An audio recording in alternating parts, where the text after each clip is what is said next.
Ya, bismillahirrahmanirrahim. Assalamualaikum warahmatullahi wabarakatuh. Sahabat-sahabat dosen muda dimanapun berada, sahabat setia penonton dosen muda Unismu Family Channel dimanapun berada. Hari ini tanggal 21 Maret 2022, ada beberapa saya ingin mencoba menjawab dan mengklarifikasi beberapa pertanyaan. Ada beberapa pertanyaan yang masuk dari teman-teman di Sulawesi Selatan, termasuk juga beberapa pertanyaan, ada pertanyaan dari mahasiswa terkait prediksi yang saya telah muat di dalam buku saya.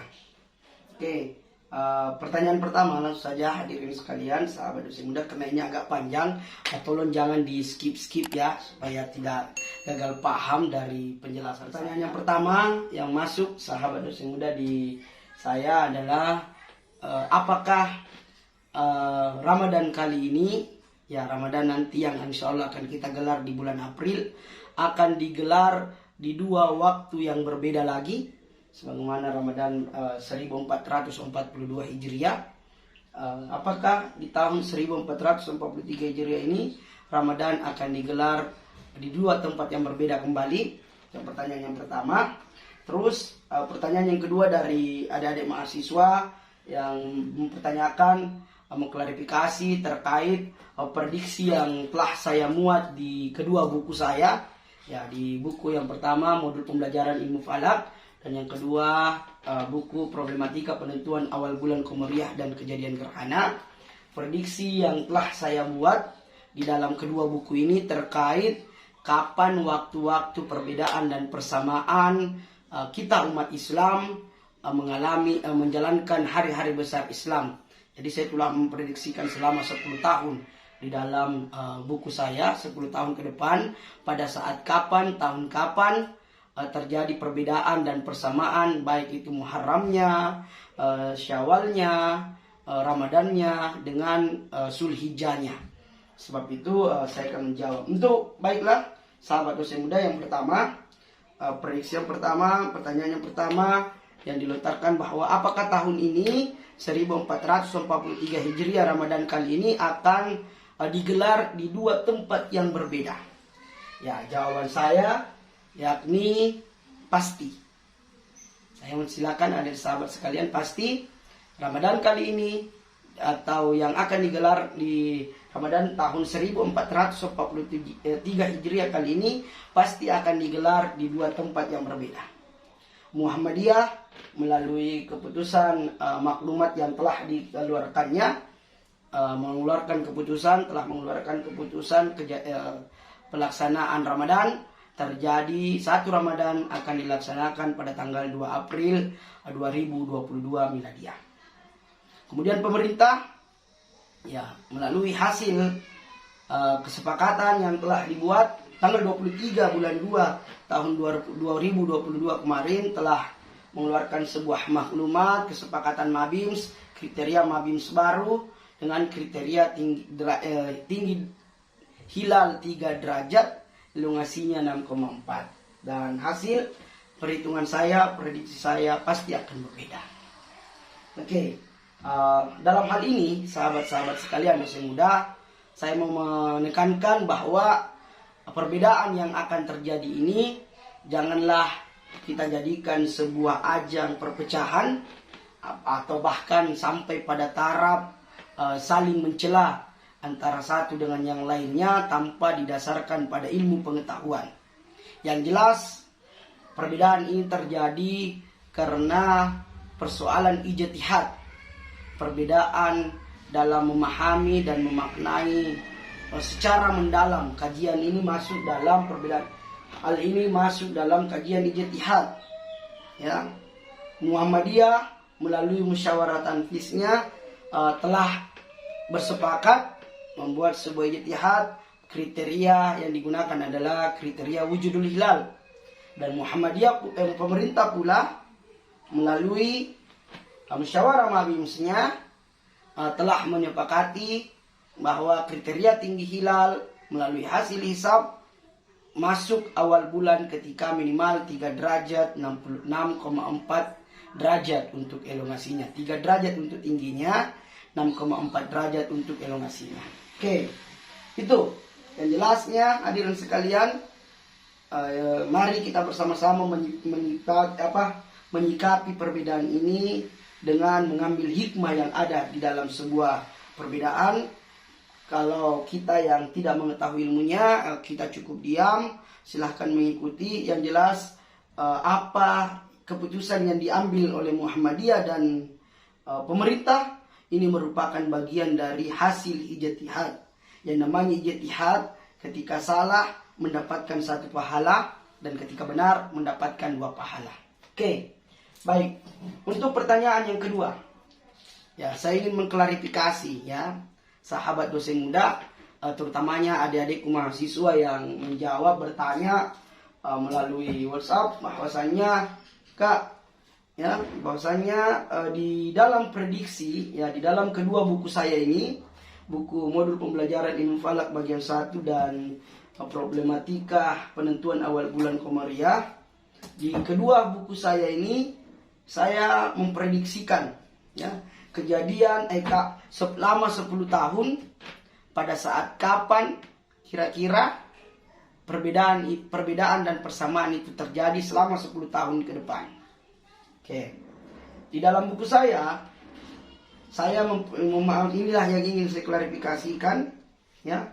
Di dalam buku saya di tahun 1443 Hijriah saya memprediksikan tidak akan ada terjadi perbedaan. Oke, ingat ya. Di dalam buku ini sahabat dosen muda, saya memprediksikan di tahun 1443 Hijriah tahun ini ya, tidak akan ada terjadi perbedaan. Terus pertanyaannya, kok bisa beda? Ya. Kenapa bisa beda antara apa yang saya prediksikan tadi, apa yang saya sampaikan tadi di awal dengan apa yang telah saya terbitkan melalui buku saya, itu berbeda. Ya, ini yang ingin saya klarifikasi. Ya, perlu dipahami sahabat-sahabat dosen muda ya. Buku saya prediksikan buku saya berdasarkan kriteria Mabim Selama. Apa kriteria Mabim Selama? Kriteria Mabim terus pertanyaan kalau ada yang bertanya apa sih itu Mabims? Mabims adalah permusyawaratan antara Menteri Agama Islam yang ada di Brunei Darussalam, Indonesia, Singapura dengan Malaysia. Ya, disingkat dengan Mabims, Menteri Agama Islam, Brunei Darussalam, Indonesia, Singapura dengan Malaysia. Ya, yang buku saya menggunakan kriteria Mabim Selama. Apa kriteria Mabim Selama hadirin sekalian?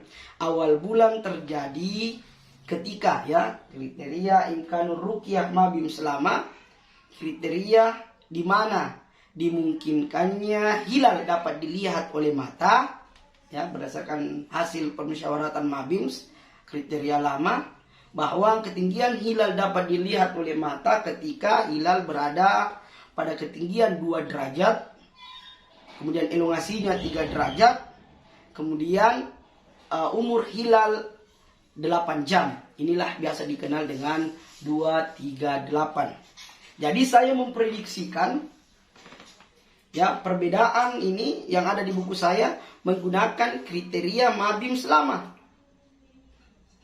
Ya, kalau kita lihat ya tinggi hilal di tanggal 1 April nanti di tanggal 29 Sya'ban nanti ya, tanggal 29 Sya'ban atau bertepatan dengan 1 April 2020 miladiyah nanti, itu menurut hasil hisab ketinggian hilal berada di Makassar berada pada tinggi 2 derajat 19 menit 18 detik.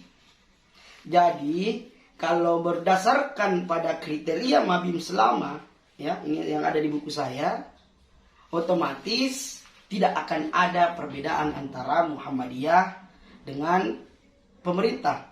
Karena Muhammadiyah berpandangan, ya ini saya perlu menggambarkan sahabat-sahabat dosen muda, menggambarkan secara seimbang ya.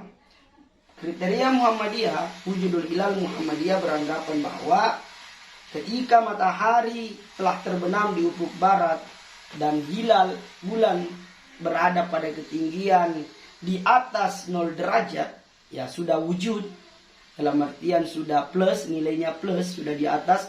Atau bahasa singkatnya seperti ini sahabat dosen muda, ketika matahari lebih dulu terbenam dibandingkan hilal, ya hasil perhitungan, maka hilal sudah wujud, atau wujudnya hilal itu sudah nampak, jadi menandakan bahwa sudah terjadi bulan baru. Ini kriteria wujudul hilal.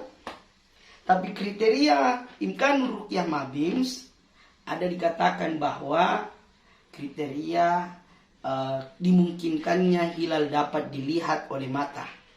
Saya mau menekankan sahabat dosen muda, ketika perhitungan hasil hisab, ya menunjukkan di bawah dari 2 derajat, itu tidak akan bisa dilihat oleh mata. Pasti tidak ada satu alat canggih pun di dunia ini yang mampu melihat hilal, ya, yang mampu melihat hilal ketika hilal berada di bawah 2 derajat. Ya. Terus pertanyaannya, kenapa diprediksi saya berbeda dengan apa yang saya prediksikan di awal video tadi? Ya. Jawabannya adalah karena baru-baru ini, hadirin sekalian, pemerintah telah menetapkan, pemerintah berdasarkan permusyawaratan Mabims telah menetapkan kriteria baru, ya, kriteria baru yang dimana hasil kesepakatan di tanggal 23 bulan 2 2022 pemerintah akan menggunakan, ya, akan menerapkan, ya sudah menyepakati itu Palu menerapkan kriteria ini. Jadi kriteria 3 derajat 6,4 elongasinya. Jadi secara otomatis, hadirin sekalian, ya ini yang perlu dipahami supaya nggak gagal paham, hadirin sekalian. Jadi secara otomatis, karena ketinggian hilal menurut hasil hisab di Ramadan kali ini hanya sekitar 2 derajat 18 menit 19 detik ketinggiannya, maka secara otomatis pasti berbeda. Karena pemerintah menaikkan tinggi derajat minimal yang mampu dilihat oleh matanya, 3 derajat. Jadi inilah hasil, inilah sahabat-sahabat dosen muda, adik-adik mahasiswa, semoga tidak gagal paham. Sekali lagi, jangan gagal paham mengapa terkait, baik itu terkait perbedaan mengapa di buku saya memprediksikan berbeda dengan apa yang saya prediksikan. Jadi ini buku saya berlandaskan kriteria Mabim selama, dan apa yang saya sampaikan di awal tadi terkait perbedaan itu berlandaskan kriteria Mabim baru. Dosa, saya tidak mau bahas pro kontranya, saya pro dan pemerintah, saya pro dengan Muhammadiyah, tapi saya pribadi selaku ahli falak Sulawesi Selatan berharap perbedaan ini dapat segera mendapatkan titik temu. Dalam artian titik temunya dalam artian terciptanya kalender Islam global yang disepakati oleh seluruh dunia, seluruh umat Islam di dunia, dan menjadi acuan pelaksanaan ibadah-ibadah umat Islam di seluruh di dunia. Baik itu dari segi bukan hanya yang ada di Indonesia, tapi kalender yang berlaku secara global di dunia umat Islam. Sehingga tidak ada lagi terjadi perbedaan-perbedaan seperti ini. Tapi sekali lagi tetap pada prinsipnya, perbedaan yang terjadi ini sahabat dosen muda, jangan sekali lagi kita jadikan sebagai ajang untuk saling menghujat antara satu dengan yang lainnya. Silakan jalani keyakinan bagi yang meyakini bahwa masih sepakat dengan kriteria wujudul hilalnya Muhammadiyah, ijtihad wujudul hilalnya Muhammadiyah, silakan berpuasa di tanggal 2 April 2022 ini. Dan adapun nanti yang setuju dengan hasil kriteria baru Mabims dan hasil, ya oke. Kalau saya sih pribadi ya sudah pasti berbeda tanpa menunggu lagi hasil sidang isbat, karena kriteria Mabimsnya telah disepakati. Oleh sebab itu mari kita sama-sama sahabat dosen muda menjalankan ibadah bulan suci Ramadan dengan hati yang tulus, hati yang terbuka, dan memperbanyak jihad. Ya, ini bulan Ramadan, bulannya kita berjihad melawan hawa nafsu, sehingga kita semua keluar dari bulan suci Ramadan ini menjadi orang-orang yang digelari oleh Allah Subhanahu wa taala, orang-orang muttaqin. Sekian, terima kasih.